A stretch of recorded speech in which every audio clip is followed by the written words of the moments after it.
G'day folks and welcome to Australian UFO Sightings official podcast. I'm your host Anthony Goodall and you're listening to Encounters Down Under. Here we invite guests on the show to tell us about their encounters with aliens and UFOs, where most of our episodes were streamed live from our Facebook page, which gave listeners the opportunity to ask questions to our guests regarding their encounter. If you have had an encounter and would like to be a guest on the show, please get in touch with us. You can send us a message through our Facebook page, Encounters Down Under, or send us an email at australianUFOsightings@outlook.com.au. Be sure to join us on Facebook and share with your friends and family to help us grow, and hopefully encourage others to come forward with their encounter. If you're an iTunes listener and a fan of the show, why not give us that 5-star rating and review, and you could have your review featured on the podcast. But enough of that, let's get into what you've been waiting for. So kick back, relax with your favourite beverage, and enjoy the show.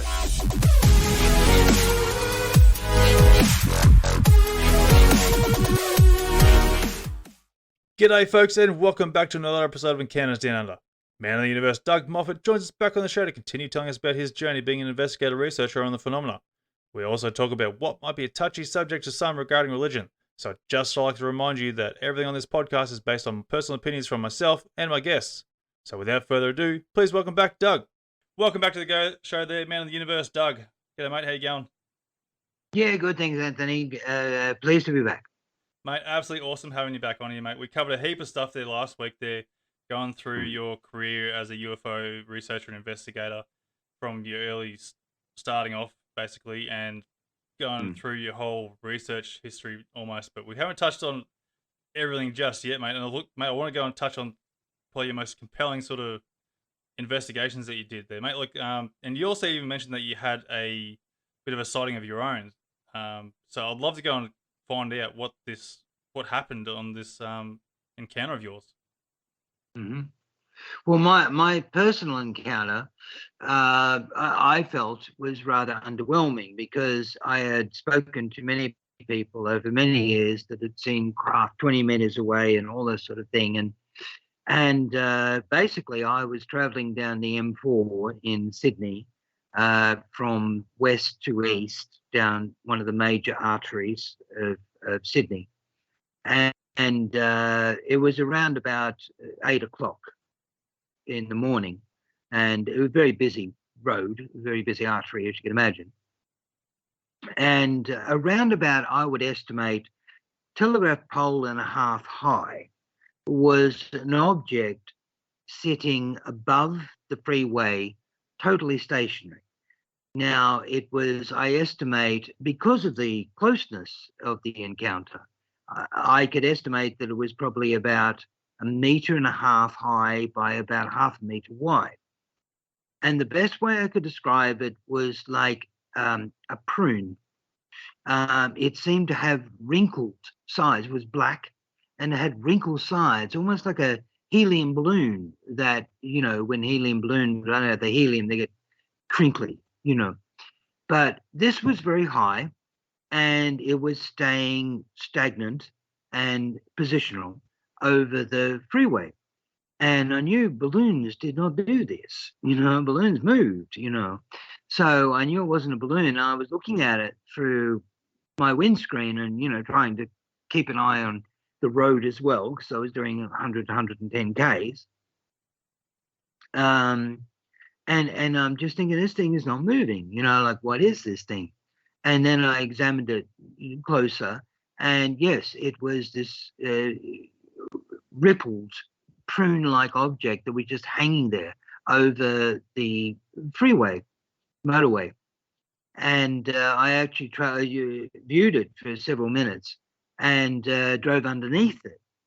And much to my regret to this day, I didn't pull over to the side of the road because I was running late for work and I didn't want to be late for work.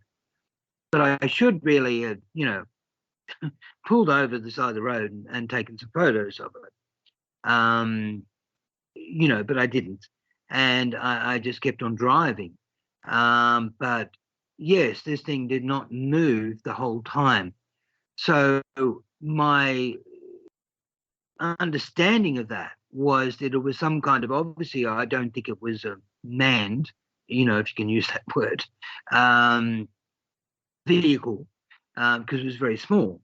But I think it was a probe, like, we send Mars rovers and all that kind of thing to Mars, so I think it was a similar sort of thing. I think it was a probe of some kind. And being that it was positioned above one of the major arteries for traffic in Sydney, my guess is that it was measuring carbon dioxide. Okay. We still got you? Yeah. Yep. Yeah, that's my guess. Yeah, no, that's really strange. Because I can't think of the reason why it would be doing carbon monoxide. It's quite strange. Well, I'm thinking just from a pollution point of view, just from a pollution point of view, measuring the amount of pollution. Because obviously, if you've got a very difficult, a very busy motorway with lots of cars going up and down, there's going to be a lot of carbon dioxide coming out, which is, damaging to the environment. So, I'm just guessing that that's why it was positioned over a motorway. Another reason why it was positioned over the motorway, perhaps, is that if you look at our life from an extraterrestrial point of view, we sort of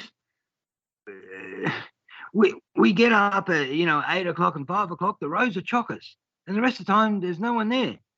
So it's probably going to look a bit weird from their point of view. Like, why are these animals, all scurrying out at 8 o'clock and scurrying back at 5 o'clock? And yet the middle of the day, there's nothing there, nothing happening. So, that could be another reason why they're trying to understand why we do what we do. Because in a very advanced society, I would imagine they wouldn't have peak hours like that. They would even things out a bit more. Yeah. No, that sort of makes sense. And it sort of makes you think, like, too, like depending on how advanced they would be, then surely they'd have something in the history books of where they would have been at the same stage of our evolution at their point of evolution. Like, I'm sure, like, every sort of intelligent race would sort of come across that kind of peak of evolution at that point. You go through those stages, like, how we went through, like, bronze stage, steam age, the industrial age, or something like. Yeah. Surely these other advanced races would have come through that sort of stage in their life cycles as well, one would think. Yeah, exactly. So I think a lot of what they're doing is looking at their own history. Yeah. What they're doing is saying, okay, this is where we were, 20,000 years ago. And, a lot of the records have been destroyed because we've had wars and this, that, and the other. And who knows, history, right? His story, who knows who wrote it, and what agenda they had. So to be able to go back in time, which is sort of what it is, and go, okay, this is what's happening, is like a history lesson for themselves. Yeah. Actually, I'll tell you what, like, I would actually absolutely love to do that. Like, just go back to, like, the medieval ages where people, were going through, like, a Bronze Age or, I don't know, what do you call it? The, medieval days, basically. And just watching how we evolved through that time. Like, to me, that's really interesting. So when you put it like that, it sort of really does make sense of going through some other civilization and watching the same thing go through. So, yeah, that's actually really intriguing.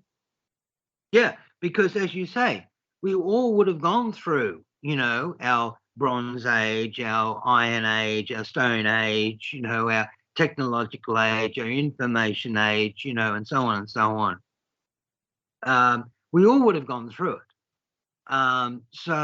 But if this is 20,000 years ago for them, the idea of being able to observe it firsthand gives them a very clear first-hand information about the sort of things that would have gone on for them.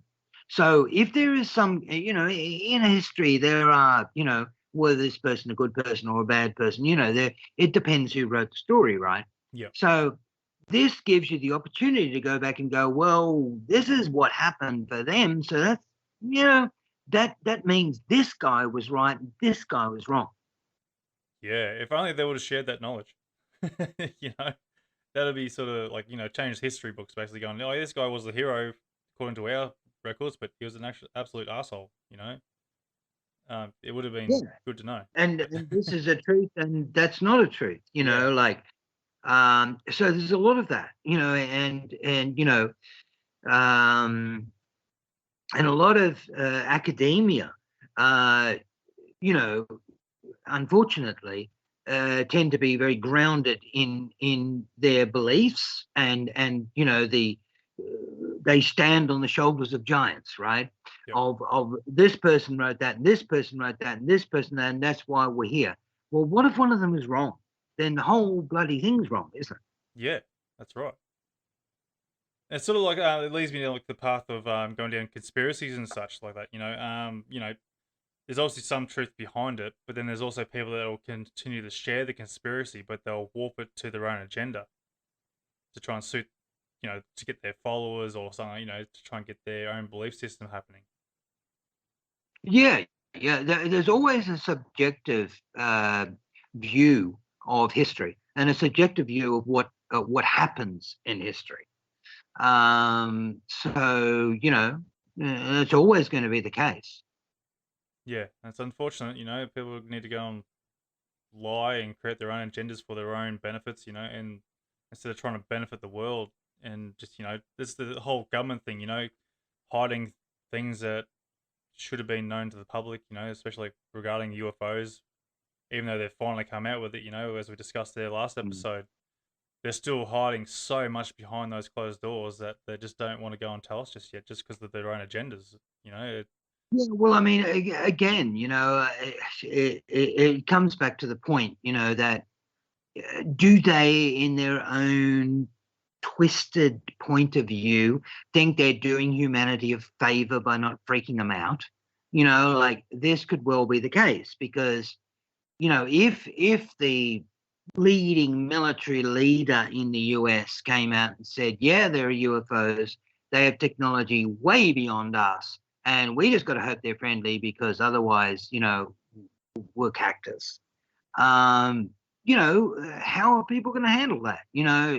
I don't know. Maybe they would shrug their shoulders, or maybe they wouldn't.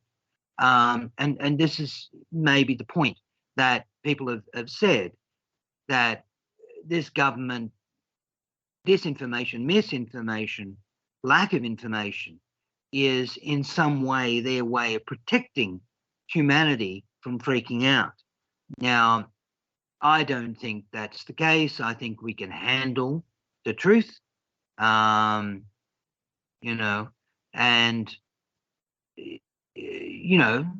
that's what I believe.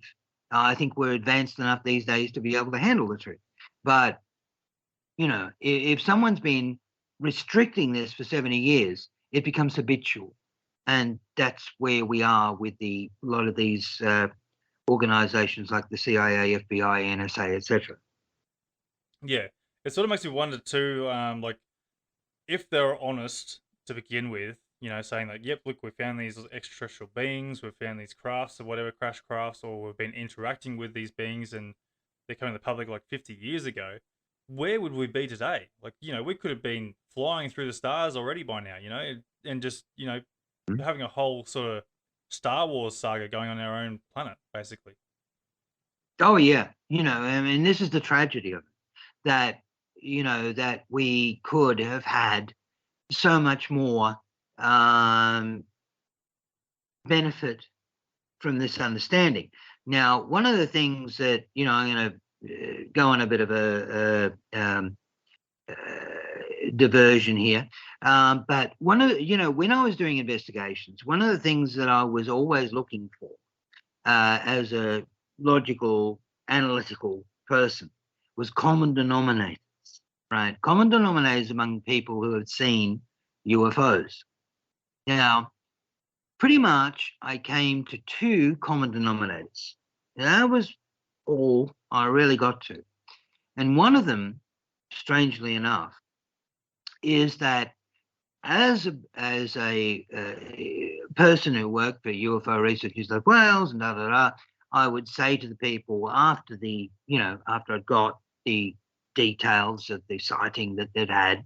I'd say, well, look, you're welcome to come to one of our meetings free of charge. If you want to talk about your sighting, you can. If you don't want to, you just want to mix with other people who have had similar sightings, that's okay, like whatever, because as we know, there's not many places you can go and talk about this kind of stuff and not be ridiculed. But this is one place you can. So I was surprised that very, very few people ever went to any of the meetings. Very, very few people ever engaged with the organization or with the UFO community. They just sort of went, thanks very much, and this is our little family thing, and that's it. So I presuming that they wouldn't even speak about it unless there was, they're watching the news and there was a UFO sighting over Russia or something, and they might talk about their sighting then. Or if some people were coming over for guests for dinner and they said, you won't believe us, but we think we saw a UFO on the way over here. Well, they would probably talk about their encounter in that situation because they know that the guests that are coming over are open to the subject. But apart from that, it would stay in-house. So that was one aspect that was very much common denominator amongst people that rang. And the other one was we had a list of questions that we used to ask people. And one of the questions we used to ask, is there any psychological, physiological, anything changes that you've experienced since you've had the sighting?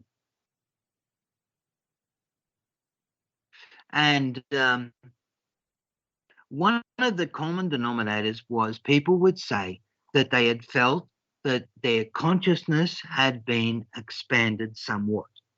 They were not levitating, they were not Buddhist monks, but they felt significantly that their consciousness had been stretched and expanded by the experience, which, as it should. If you have seen something which is evidence to your brain that we are being visited by beings from other realities, other places, wherever they're coming from, of course that's going to expand your consciousness. And this is a common denominator amongst people, that they have had their consciousness expanded somewhat. Some have even said that their ESP levels have risen somewhat. Now, I was fortunate enough to have a dinner with Travis Walton. I'm sure you know about Travis Walton, Fire in the Sky, the movie and the book and all the rest of it. Yep. I was fortunate enough to have dinner with him. And I asked him this question. I said, why the Christmas lights? These beings seem to have a very covert agenda, largely. They're showing themselves to, 3 or 4 people in the middle of the bush or something. They're not landing in the middle of New York.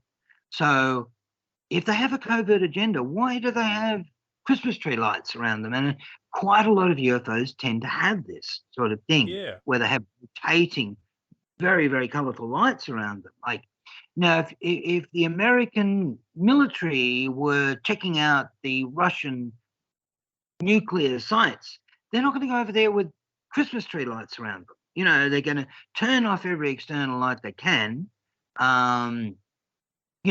so as they are not seen and not noticed. Yet these craft are doing the exact opposite thing.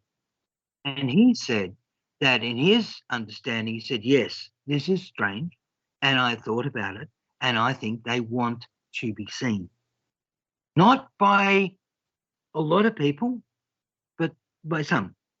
And so I think the drip feed thing applies, that they're drip feeding people. Now, what happens when people see these objects?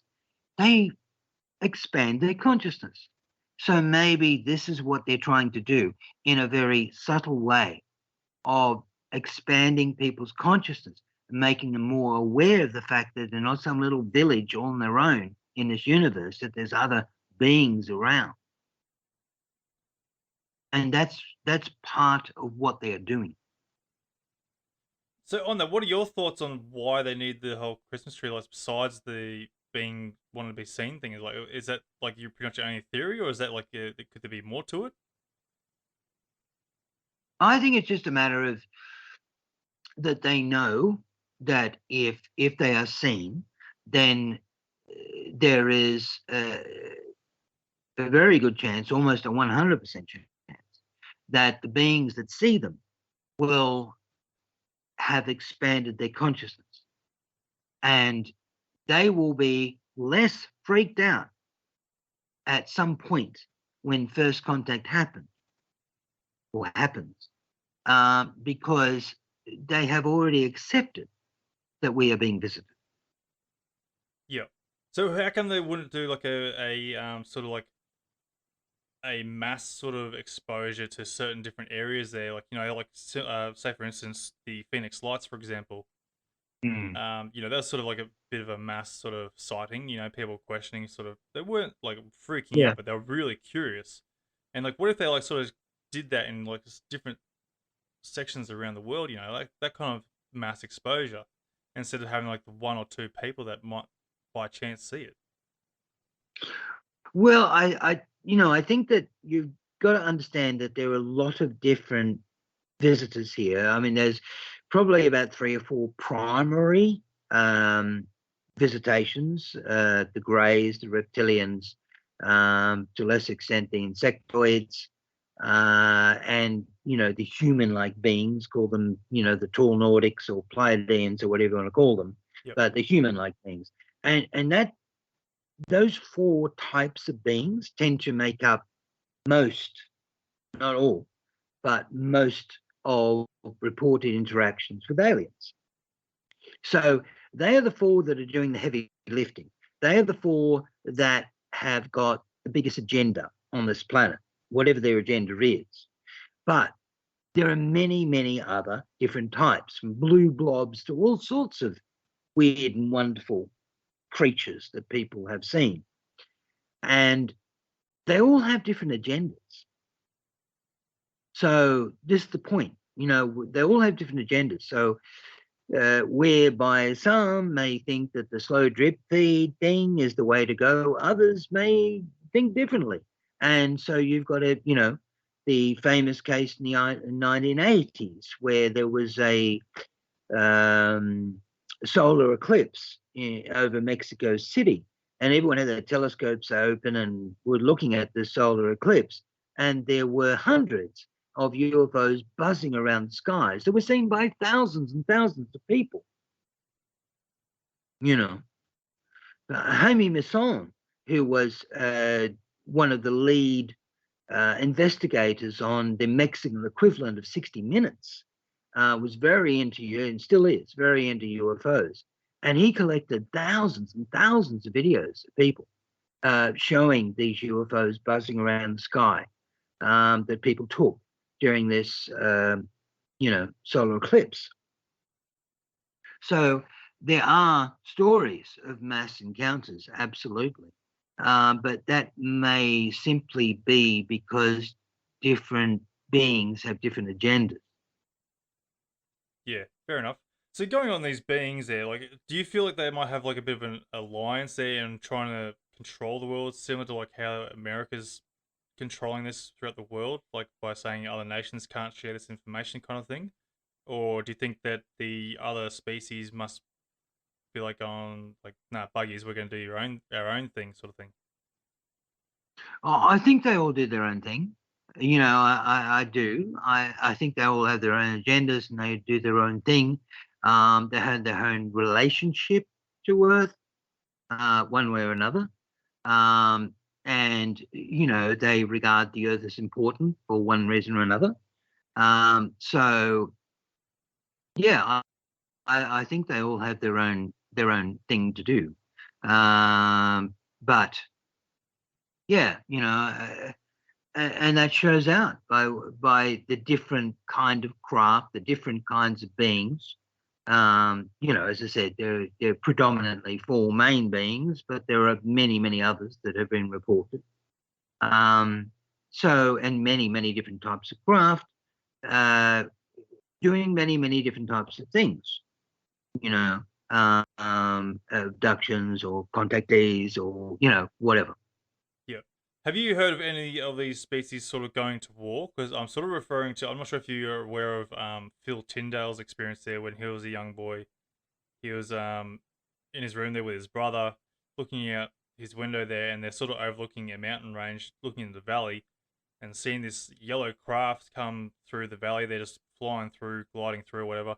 And this other red craft came out of somewhere, nowhere, basically, and basically started interacting with this other object.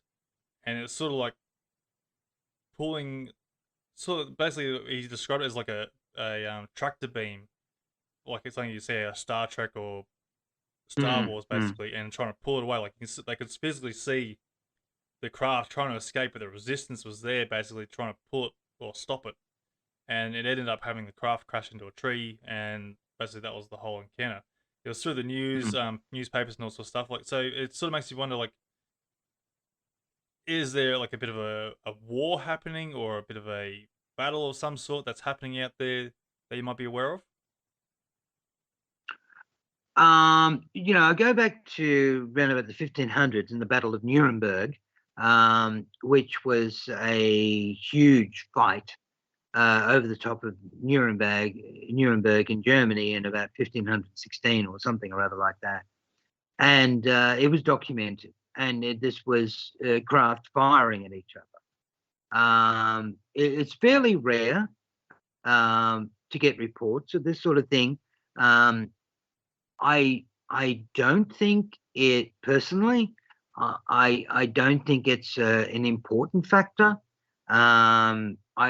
Whilst I do believe that many different races have many different agendas, I don't think it gets to the point of actually war very often.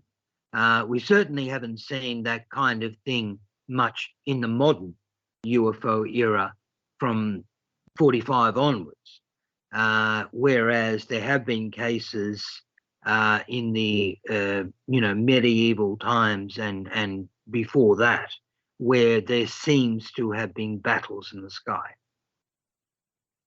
Yeah, okay, fair enough. So there's obviously some sort of conflicts there when it comes to the pinch and pull, I suppose.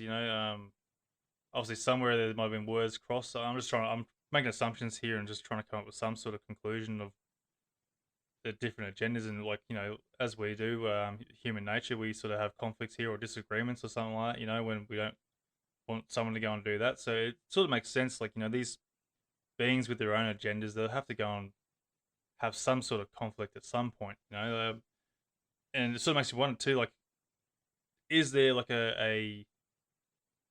uh, a major controller, or I'm trying to think of the word now, someone who's in like major control of all these Yeah, four yeah, species that are galactic trying to look after council the world. type stuff. Yeah.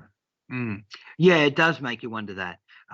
Whether there is, like uh, Stephen Hawkins warned against us sending signals out into space because he said, if the bad guys get all these signals and zero in on it, it could be very bad for us, like it was bad for the indigenous people of, every country on the earth, like it didn't turn out good for them.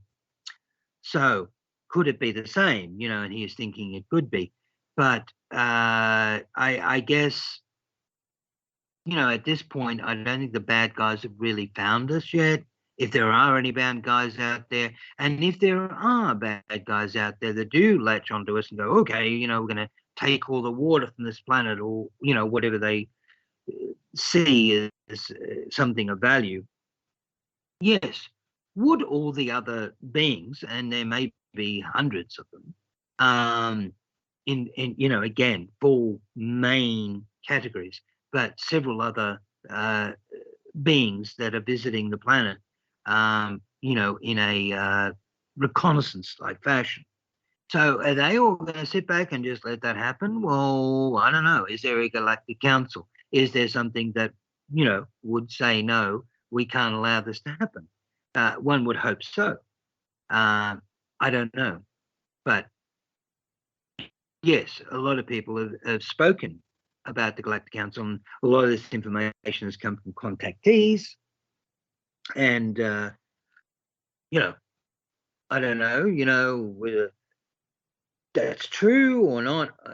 I don't know, but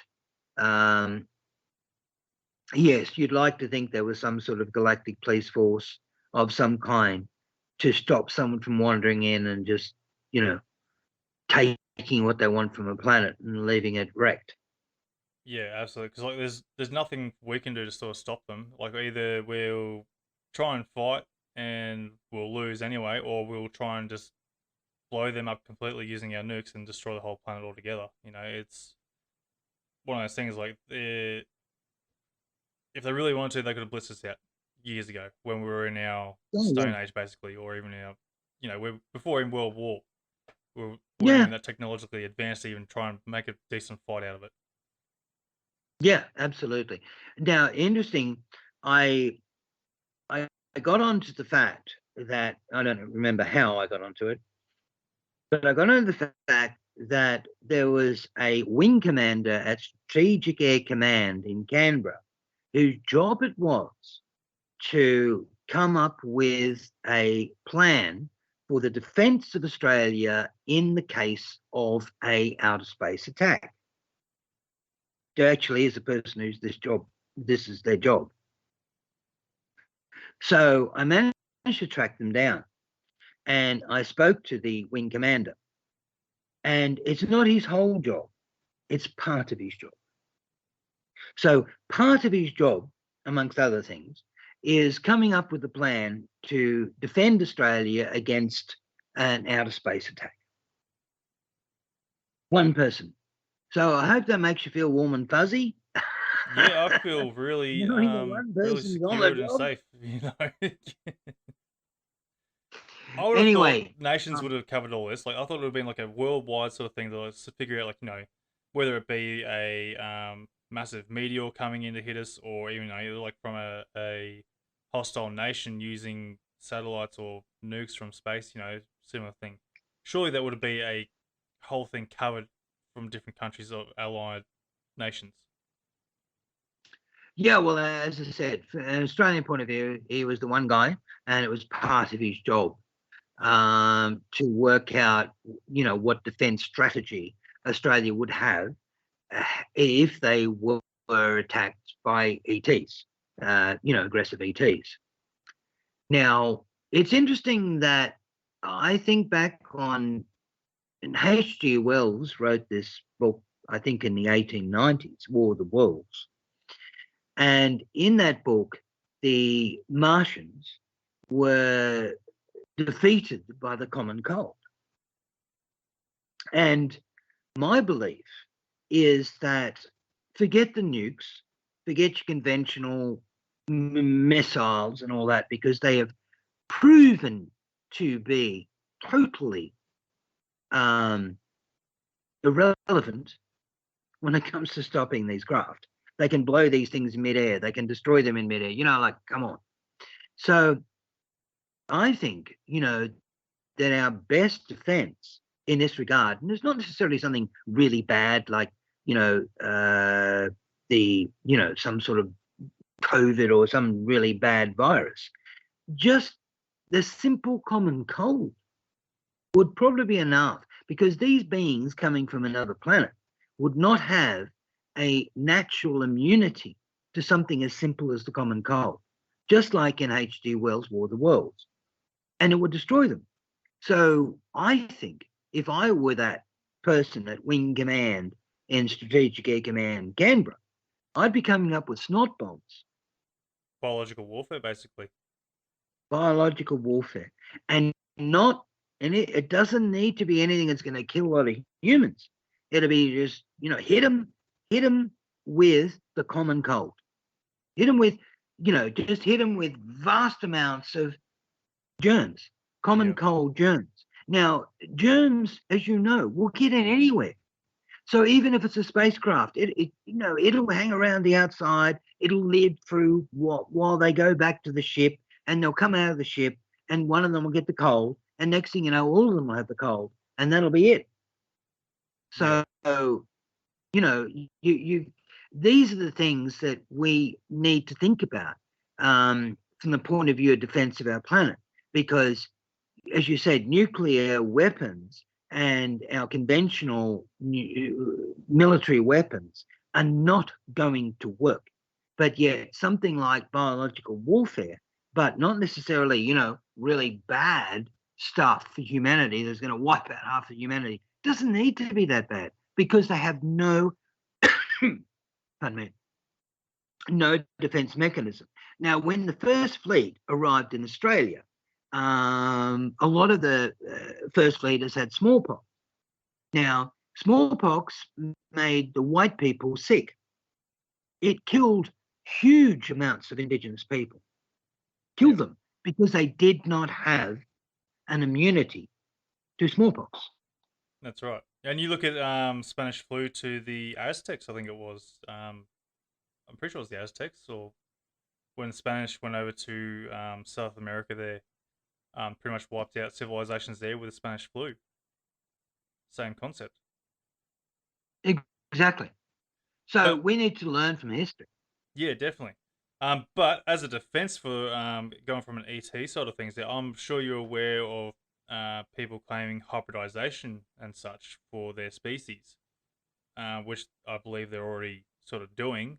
You know, people have been getting abducted, getting their eggs, sperm samples, and sort of creating a hybridization of their species. To me, that I feel that could be is like maybe their way of defense to build an immune system to our sicknesses and illnesses and such.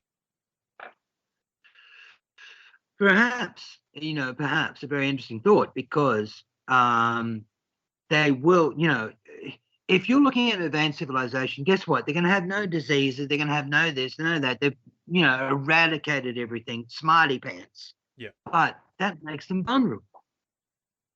Yeah. So, yeah, you know, we don't have any disease anymore. We've eradicated all disease. When you come to a filthy planet like Earth, we've got heaps of diseases. Yeah, absolutely. And like you don't really, I don't know if you like really hear much of, you know, these beings actually coming out physically and, you know, sort of researching the land or doing something. All I seem to hear is mostly stories of them coming in, picking people up, and then taking them back. But not really seem to be interacting with the environments as such. It's mostly done from their crafts, hovering around basically. I'm not sure what your thoughts are on that. Yeah, there's not a lot of interaction, as far as I'm aware, with the plant life of the planet.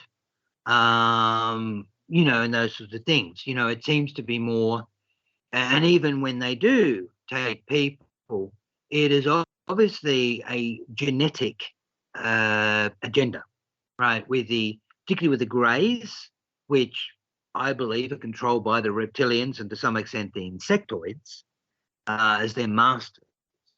That yes, they're looking at a genetic agenda. That's there. Now, what that genetic agenda is, as you say, whether it's to develop a resistance to germs, so as we can't apply that weapon against them, or whether it's because their planet or their species have reached a point where they're unable to reproduce, so they've got to do something about that.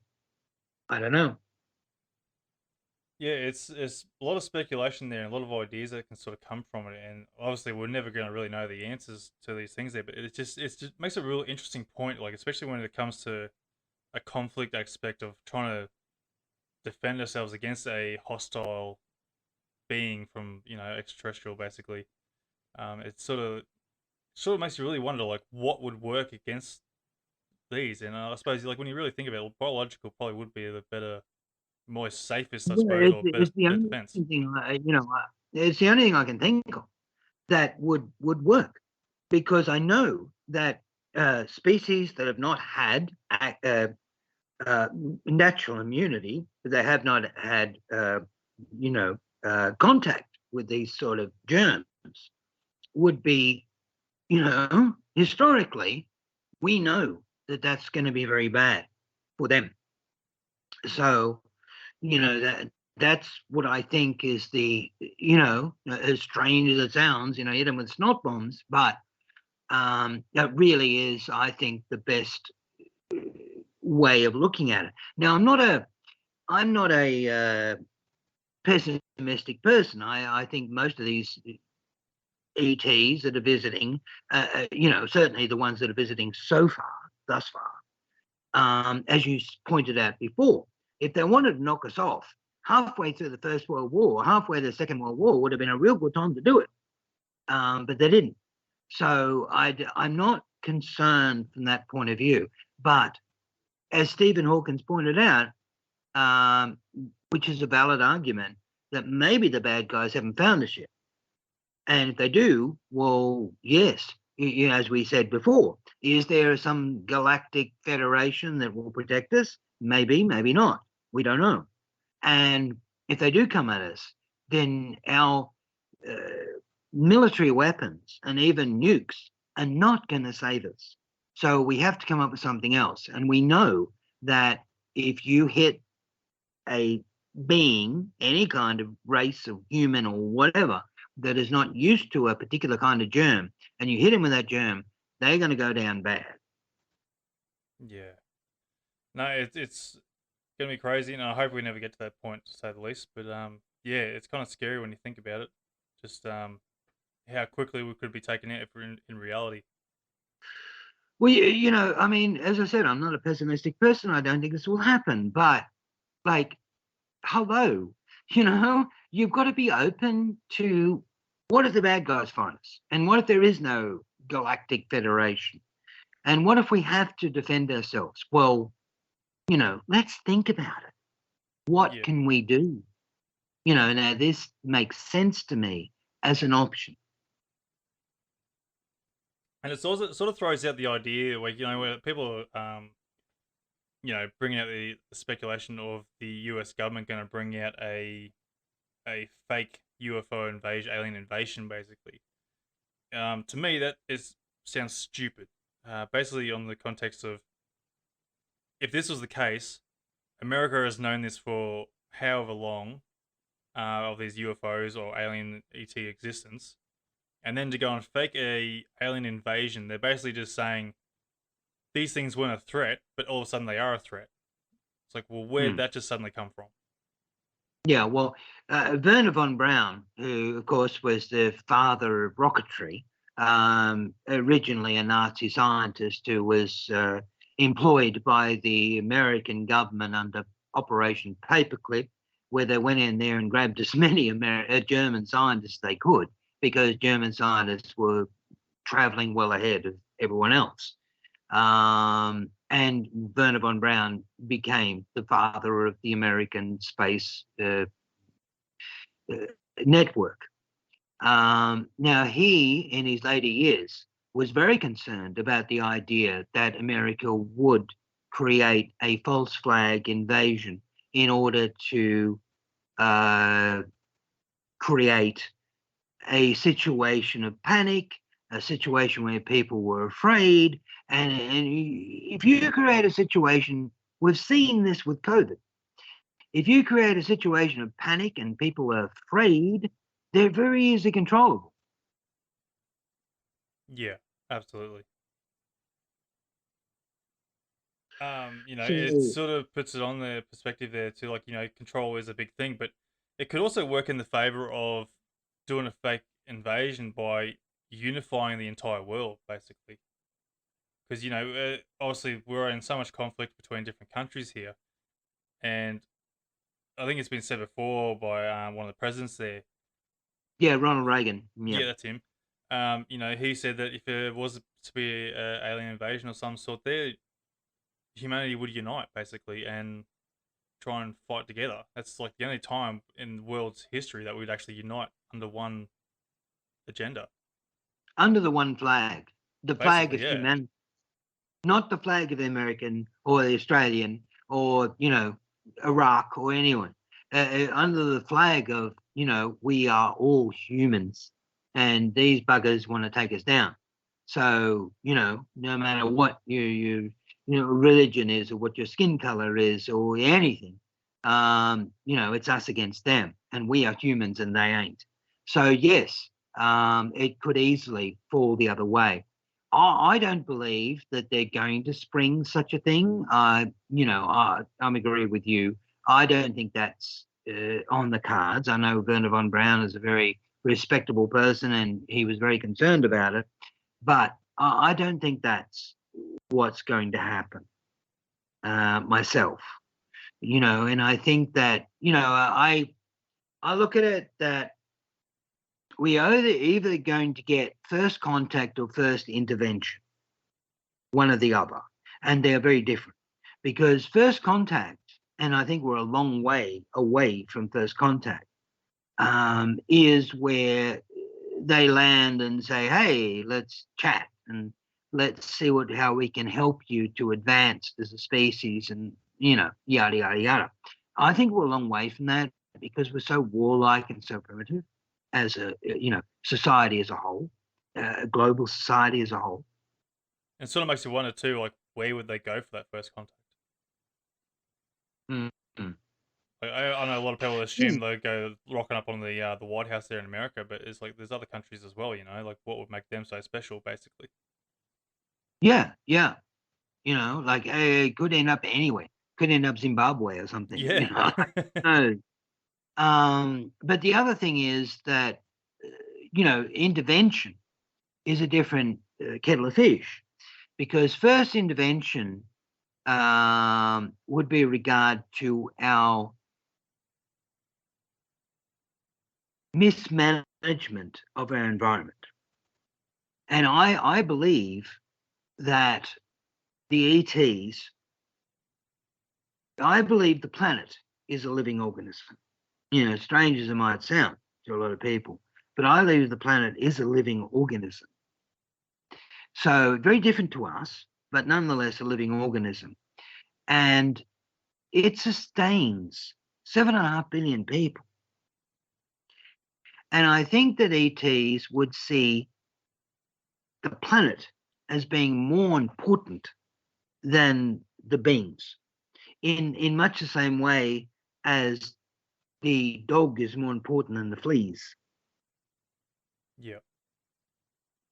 So if we were to take our planet to the edge of environmental destruction, I think we would get first intervention, which would be very different to first contact, which would be, listen, guys, you can't do this anymore.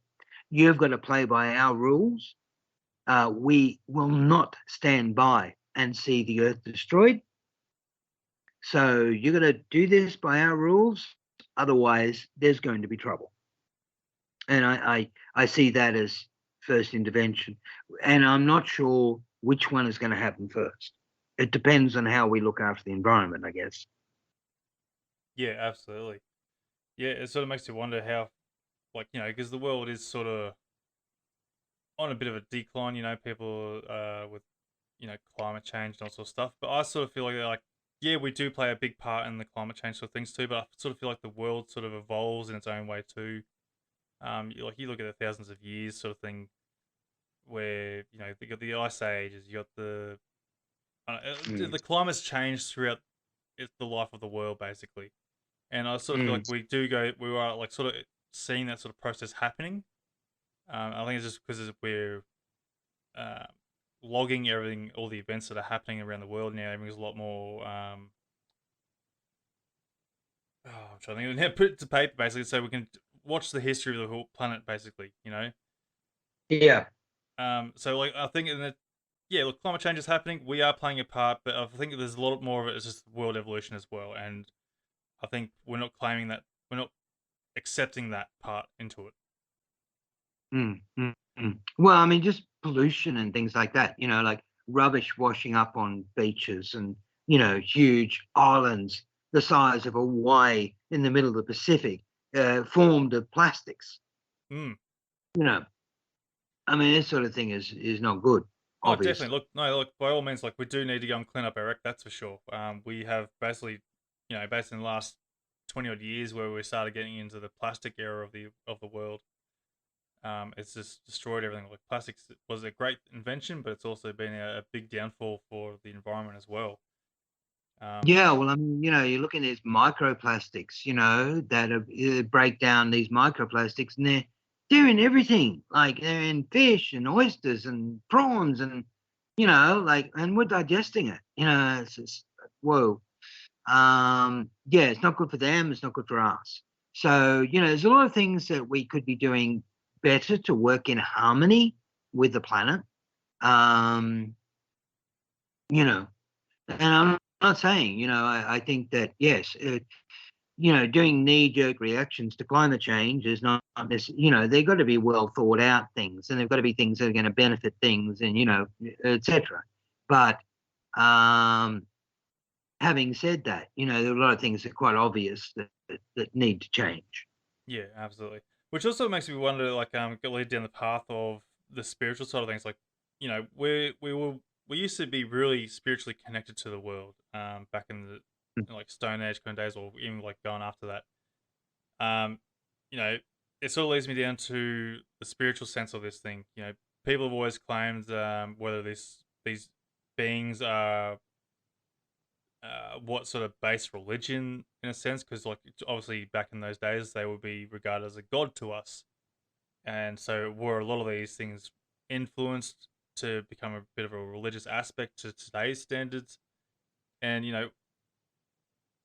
obviously back in those days connected to the world spiritually, and some sort of spiritual influence to these beings as well.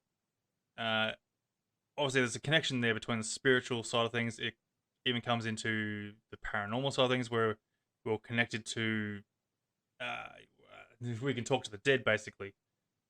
So, Mhm. where on this kind of sense of the things can we involve ETs to spiritual aspects? Well, I think, I don't relate uh, or acknowledge to any particular religion, organized religion at all. I regard myself as a spiritual man, but I'm not affiliated with any particular organized religion. But the one religion that I am most attracted to is paganism because of the very things that you just said, that they worshipped nature. You know, they worshipped nature. They also had, in the early days of paganism, a social situation where the females were the healers and in charge of the spiritual realm, and the men were in charge of war and hunting. And there was a balance between the two, and everything was peachy until the men decided they didn't like being told occasionally that they couldn't do what they wanted to do. So they decided to then take over the spirituality part of the equation in order to have that, uh, you know, um, power over the group. And that's when everything went south. And that's when the world became, uh, you know, uh, patriarchal rather than matriarchal. Well, actually, there wasn't even matriarchal in that. It was a balance between the two, which is the perfect thing to have. The balance between the female saying, no, we're not going to go have a war. I don't care what happened. We're not going to have a war with that tribe. That is not the right thing to do. So we're not going to do it. And boom, didn't happen. We don't have that balance anymore. Yeah, well, you look at like going through my knowledge of people having these experiences with ETs or UFOs and that, I sort of find that it's more typically women that seem to have the more repetitive sort of sightings or experiences, and sort of makes you wonder, like, obviously, as you're saying, like, women were the more spiritual healers and such. Or they seem to have like some sort of stronger connection with the spiritual side of things as well. Yeah, well, I think that that's I mean, we all know men and women are different, right? They think different, and that's not being sexist. That's just calling it what it is. And and yes, a lot of women have uh, a different vibe about this sort of thing. They're not so mathematical. Men are very mathematical about things, and boom, boom, boom, boom, boom. 1 + 1 = 2, and that's it. Whereas women tend to be more accepting of things that are beyond mathematics. You know what I mean? Yeah, yeah. So it sort of makes me wonder, like, obviously there has been a connection between UFOs, spirits, spiritual side of things, paranormal. Where does this sort of come into play, do you think, when it comes to the paranormal side of things and ETs as well? Well, I think that women, generally speaking, and I'm generalizing here, obviously, are more open to paranormal and UFO experiences because they don't have the same rigidity that men do, uh, which is no um, which is no down on men. It's just that things are purpose built. If you're going to go out and hunt and kill animals and bring them back and fight to save your tribe, you're a purpose built being. And if you're going to raise children and all that, you're a purpose built being. So we are very different purpose built beings in a lot of ways from that perspective. And I think that so because of that, we can often see things in different ways. Yeah, there's a lot of broadening sort of things. Like, people claim that, like, they got the psychic abilities and such, like, being able to predict the future, or this, or even communicate with the dead. And like, again, like, I sort of feel like it seems to come from the women's side of things, which makes me feel that yeah, like you're saying, like, there's got to be some sort of broader perspective there on the women's side of things that seem to be able to unlock that sort of connection, or open to that environment in a sense. Like, even though we're all sort of open to the idea that, or not all everyone, but most of us are all open to the idea that there's something out there. I feel like, yeah, women seem to have a stronger connection in that sense, and it's sort of strange and interesting, I Well, should say. I mean, one of the things that, how often do you hear the term women's intuition? Yeah, Oh, it's woman's intuition, like, yeah, they have a closer connection with intuition because there's not so much factuality getting in the way. yeah. So it sort of makes me wonder too, like, how does that even come into an evolution to human biology, basically, to have that sort of sense? Where did that come into it? Is it something that sort of became nature to humans, basically, or was it something that might have been introduced from uh, these extraterrestrials, or maybe even from the spiritual side? I don't know. Like, I feel like there'd be something that would have had to evolve us into that sort of aspect of Well, I think things. to some extent it's just like, know, what their various jobs were. What their various jobs were defined what they were. They were hunters and killers and, defenders, or they were healers and spiritual people. So, you're in a different mindset there. You're in a totally different mindset. And one of the things that I think I wear a symbol around my neck, which is a ancient Celtic symbol of balance, and it's three circles balancing upon each other. And I try and live my life in accordance with that.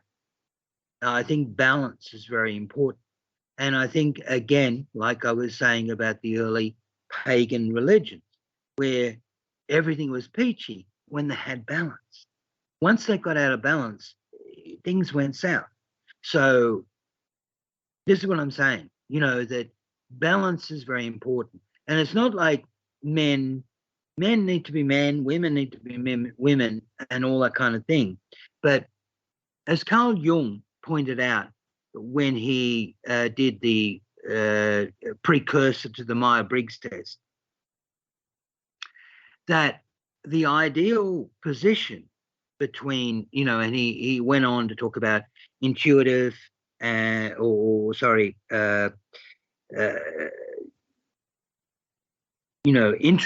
and extroverts, and intuitive and sensory, and thinking and feeling. And what he was talking, and when he said all these things about what people were, he said people are, very much, sometimes people are very much thinking and very much feeling, or very much this or very much that. And he said the ideal is to be somewhere near the middle. And I think that's where we need to be. And I think that's the goal of humanity, to have that. It's not like males are not males and females are not males, but females are not females. But can we sort of try and meet somewhere in the middle? I think that's a very admirable cause. Yeah, absolutely. And look, that's it's just all basically saying. So we need world peace. Well, I think it's self-explanatory. World peace. No one's got their own agendas. Everyone's just like on the same page, on the same board. Basically just happy, living their life, free. No real control. It's and everyone will be happy. It's as you're saying, perfect balance. Information. When you talk to another human being, you are in essence exchanging perspectives. That's what you're doing. You're exchanging perspectives.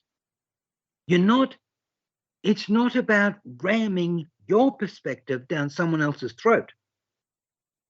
That is not communication that's best.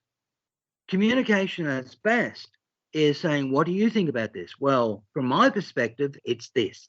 And then you go, well, from my perspective is this, and you shake hands and you go in your separate ways. Yeah.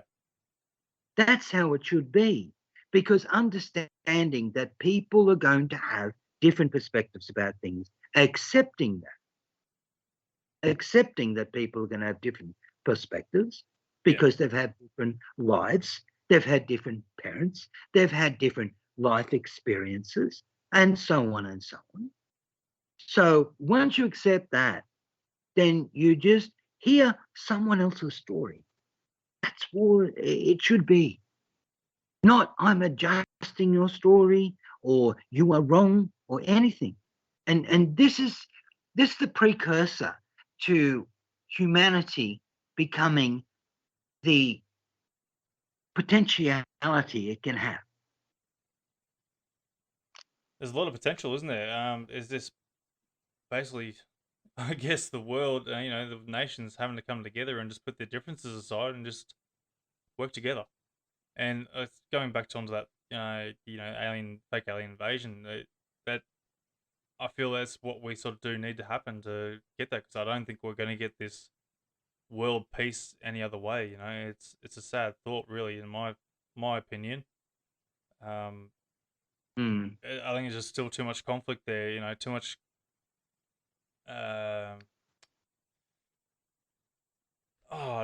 Too much dominance, I suppose. Might be the word for it. The political agendas, control, domination of some sort of control. Well, this is one of the things about you've got different countries, you've got different cultures, you've got different religions. Yet so many religions, have commonality. And where religions are distorted is through perception of the people who are running that religion who want it to be seen in a certain way. Yeah, warped it to their own agenda. No. Well, I mean, if you look at the King James Bible, right, which is the Bible that most people look at today, it was controlled by King James. King James asked the scribes, take that out, take this out, take that out, because it doesn't suit me. Yeah. Right. So I'm not saying a lot of the Bible isn't the truth, but a lot of it isn't, because King James changed it because it didn't suit him. Now, it's interesting when you think about the Quran, that Quran, right, you think, oh, that was written by Muhammad. No, it wasn't written by Muhammad at all. It was written by Muhammad's wife and Muhammad's mother-in-law. Because what happened was Muhammad was a assassin, and that is a political assassin. That was his job. Now, as a political assassin at the time, in about whatever it was, 500 AD, it was a very respected job. It was up there with, solicitors and doctors and everything. It was a very respected job.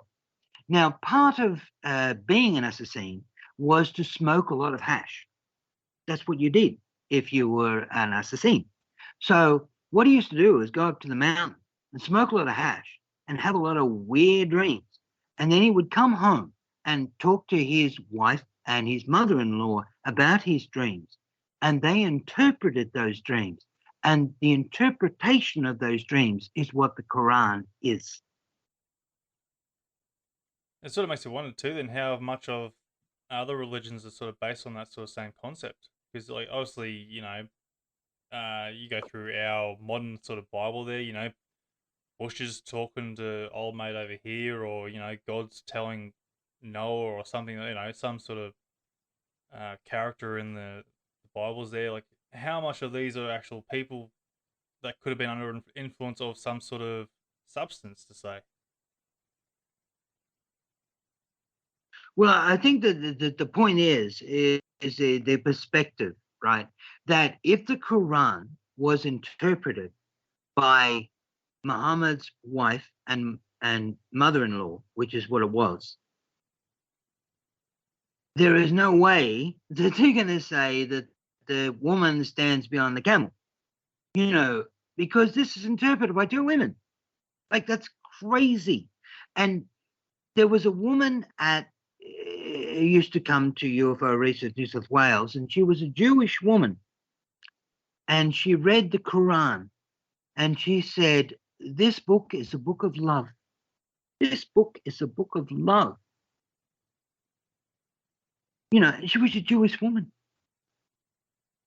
So it all comes down to perception. It all comes down to interpretation of what words mean. Yeah, let's do that. That's as you're saying, interpretation, and a lot of people can misinterpret a lot of things too. Well, they misinterpret it for their own reasons, or they misinterpret it. I mean, the Bible was, I think it was originally Hebrew, and then it went to Greek, and then it went to Latin, and then it went to English. Like, each of these translations offers up opportunities for people to be wrong about the translation. Yeah. Look, honestly, to me, like, all religion there is wrong in its own way. Like, basically, all the it's a control thing for me. And also, like, I know they're trying to say, like, you do the wrong thing, the judgment of God's going to get you. And, like, honestly, what's stopping people just from going, look, just be a good person. That's all you need to be. You don't need to have some sort of judgment from God behind you, the fear of God behind you. Just be a good person in your own way. There's no need for to have a religious agenda behind you to try and back you up to make you feel better about yourself. It doesn't need. You don't need that. No. Well, I mean, as I said, I don't identify with any religion. Neither. But if you look at Christianity, Jesus took people away from the church and took them onto the hill and said, you do not have to pay money, and you don't have to jump through any hoops to hear the word of God. Yeah. And I mean, poor Jesus. Look at now, it's like, oh yeah, I've got to go to church, and you've got to, and whatever the priest says is what God says, and whatever the bishop says is closer even to God, what God, like he said when he was alive. It's just like it's a personal relationship with you and whatever your version of God is. It's a Yeah. personal relationship. Yeah, and I guess that comes down to the interpretation side of things, doesn't it? Some people want to interpret it as, well, depending on their religion, that's they're the rightful religion. Whereas, way you're saying it, Jesus is saying you are your own person to go and, you know, make that connection, make your own personal perspective of what God is to Yeah. you. So Look, again, I think there's perspectives. all religions have pearls of wisdom, whether it be Buddhist or Muslim or Christian or whatever, Zarathustrian. They all have their pearls of wisdom. And it's about what resonates with the individual. Yeah. So if you hear something that someone says and it resonates with you, then you embrace it. And if it doesn't resonate with you, you don't. And it's not about any external person telling you that should resonate, when it doesn't. Yeah. It either do or it don't. Yeah, well, obviously, look, you're your own person. It's entirely up to you how you want to interpret these things. It's but basically all you need to do is just be a good person, good to everyone else, be kind, peaceful, friendly. There's no need to, you know, destroy the world. Basically, there's no need for that. Just it, and we could all be a And happy community. I think this is part of what and this is what I think a lot of the reason why this whole UFO thing has been, shut down and all that kind of thing is because if we realize these people are from other planets, they're not going to be Muslims or Christians or Zarathustrians or anything else. They're from another bloody planet. Yeah, And yet they may be spiritual beings that have their own religion. Whoa. Like, you see that yeah, it makes, this is the expanding of consciousness I was talking about earlier. If you expand your consciousness to understanding that there, you think there's a lot of religion on this planet. Man, how many religions are in the universe? yeah. And which one's the right one? Yeah. Well, good luck with that. Yeah, It's simply about picking out what parts of each religion resonate with you and going with it, yeah, And this is what I mean, that this is where ETs could really expand us and make us understand that there are so many different perspectives of religion in the universe. And they all have their wisdom. They all have their beauty. absolutely. Yeah, look, I feel it, and that's where I guess peace comes into it. That peace and balance, basically, throughout the world. And again, you don't need a Bible to go and tell you that. It's just all how you want to present Yeah. yourself, basically. So Yeah. And I think that the whole ET reality is going to make people look at religion in that way, that like, whoa, these people are thousands and thousands of years advanced and they have a totally different religion to what we have, yeah, and yet it has worked for them remarkably well because they haven't had any wars for 10,000 years. yeah, absolutely. So still touching on the religious aspect of things, what are your thoughts when people claim that these beings could be, fallen angels, or they could be forces of hell, that kind of sort of things, or like Nephilim, basically. Yeah, there is a understanding that there are evil entities in the universe, and they may not be physical.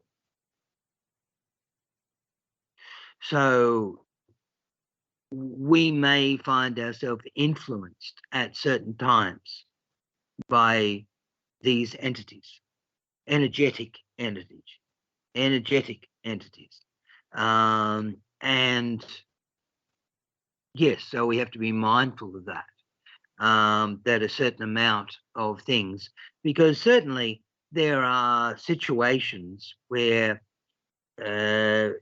people have reported UFO type situations, but yet they've had poltergeist like situations at the same time. So is it a poltergeist thing or a UFO thing? They're not quite sure. So I think, or is it an interdimensional thing? Like, yeah, it's another thing to throw in there. So I think that one must look at these things. One must protect your soul in whatever way you can, because there may be evil entities, evil energies in the world that, because we sort of eat bread and meat and potatoes and all that kind of thing, but not all entities may eat the same way as we do. And it has been proposed that a lot of these evil entities actually feed on our fear, on our hate, on the very things that destroy us. Yeah, I've heard of these different theories that, like, it could be, well, as you're saying, dimensional beings or some sort of spiritual Archons. entity. Like as you say, like when I was speaking to Joyce there a little while back, and I was even speaking to Triffon from Unlocking the Code. He was sort of talking a bit on the spiritual side of things as well, and like when he's when it comes to like the spiritual side of things, we have some sort of connection there where we can like have a bit of an interaction as well, or they can interact from that side as well. And I'm not sure if I mentioned to you last time on the last episode. I can't remember now. But basically, they're having a wake because his grandfather passed away with Triffon there from Unlocking the Code, and they had a couple of glasses of port, and there was one extra glass there, and they put that up for his grandfather who passed away, and everyone's all mingling, talking, chatting away, talking whatever, and they turned back and the glass was empty. Yeah. And then they sort of all started bickering and carrying on, going, all right, who emptied it or who drank it, all that sort of stuff. And they sort of got towards the end of it, everyone sort of started realizing that no, they weren't, no one's touched it. And so it sort of makes you wonder, like, where does that come part into this whole thing? Obviously they're thinking that the grandfathers drank it. And so where does it come through with all those entity and dimensional beings in that, where we can also touch on the paranormal side of things in that sort of aspect, if that makes a bit of sense. Yeah, well, see, once we go from the physical form of mere mortals, like we are, to the non-physical form, all barriers are gone.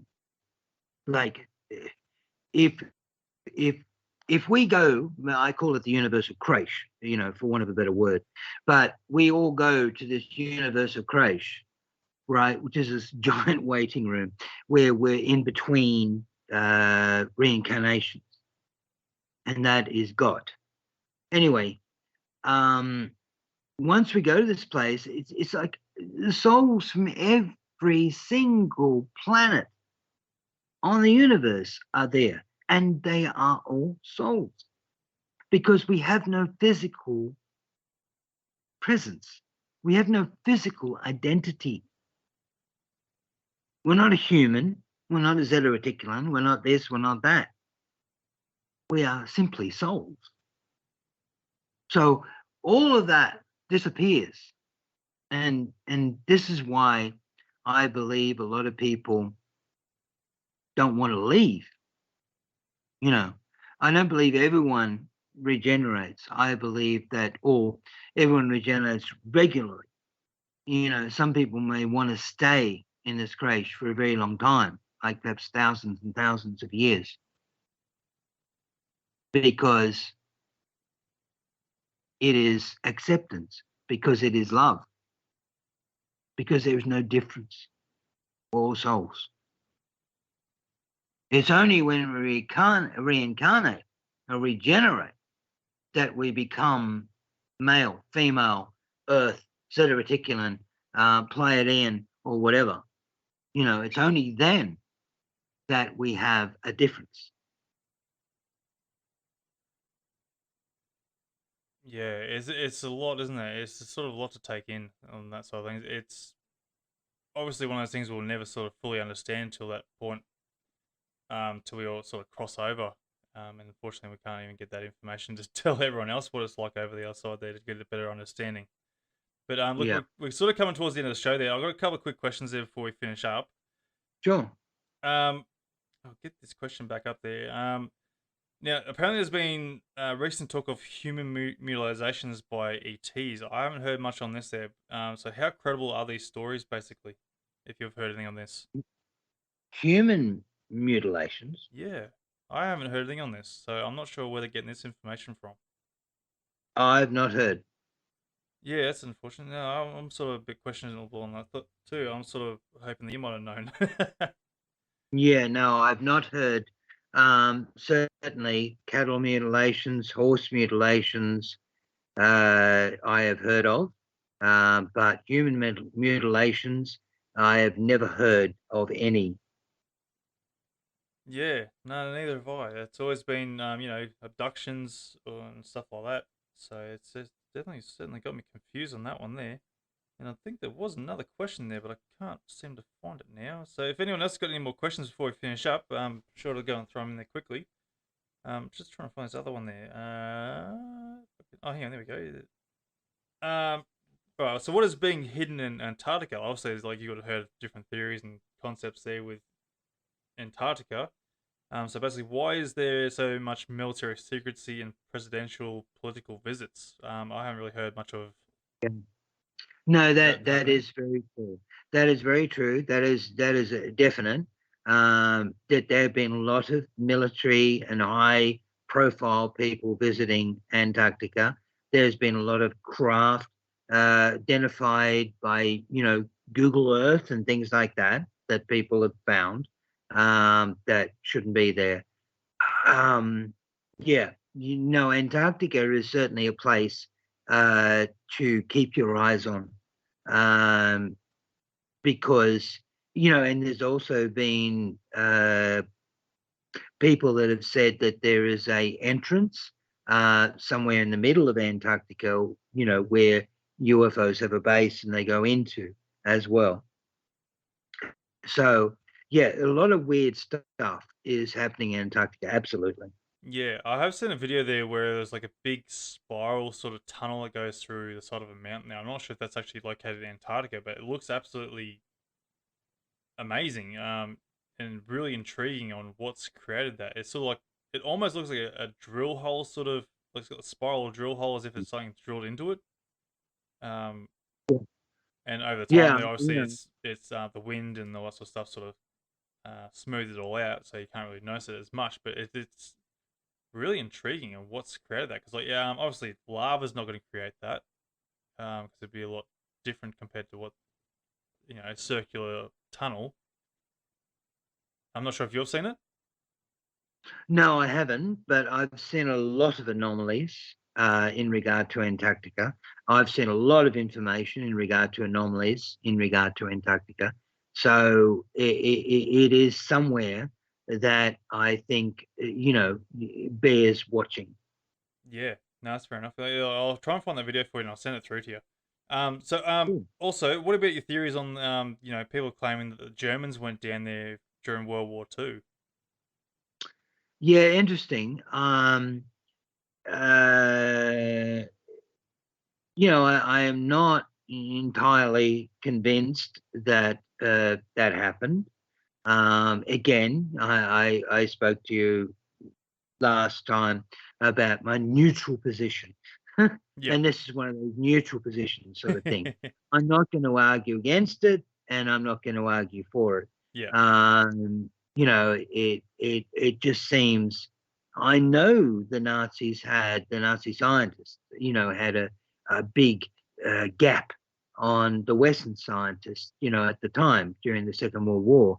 But to say that they had a gap of that size is a bit of a stretch for me. Yeah, I'm still in the same boat. Like, I'm always open to the idea of all possibilities, but again, like, I'm one of those people. I'd rather have the direct knowledge in front of me, or the direct evidence in front of me, basically to say, yep, all right, look, no, it makes a fair claim to what is actually true. Yeah. So I can't see anyone else bring up any questions there. Unfortunately, not yet. But look, yeah, mate, I think we'll end it there, mate. Well, we didn't get to touch on where I was wanting to go to tonight because we sort of got lost in a lot of other things there. So again, mate, if you're happy to come on the show again at some point there, I'd love to get you back on there and just continue on back through your history, basically. Yeah, cool. Yeah, happy to be there anytime you like. No worries, mate. Look, again, thank you very much for coming on the show. And where can people find you if they want to get in touch with you or listen to your show? Well, they can tune into Nim, Nim FM, Monday between 2 and 3. I do a UFO show, or Thursdays between 2 and 4. Between 2 and 3, I do a philosophy show called Think About It. And between 3 and 4, I do a music show called Soundscapes. Plus, there's UFO YOU, on my YouTube site. And if they want to get into a philosophy, there's the Stone Philosopher on Instagram, where I've got 1,670 aphorisms there. Awesome. Definitely go and check that out. So yeah, look, again, thank you very much, mate, for coming on. It is absolutely awesome, mate. You're you're basically an encyclopedia, basically, when it comes to this sort of thing. That you're like a man of information, crossing all the aspects on this, and absolutely appreciate you sharing your knowledge with us, mate. It's fantastic. Yeah, man, it's my job. I love it. It's my job. It's what I'm here for. So, anything that supports what I'm here for, I love. Yeah. It's just so many different wormholes too. Like, we can go down so many different roads, and yeah, we're sort of diving off to different points here and there, and like we could go on for hours basically. So yeah, definitely gonna need you to come back on again at some point, and then we'll just continue down this wormhole that is this whole UFO agenda. So again, mate, thank you very much for coming on. No worries, mate. Thank you, Anthony. All the best, mate. Cheers. Talk to you soon. And that will do it, folks, for this episode of Encounters Down Under.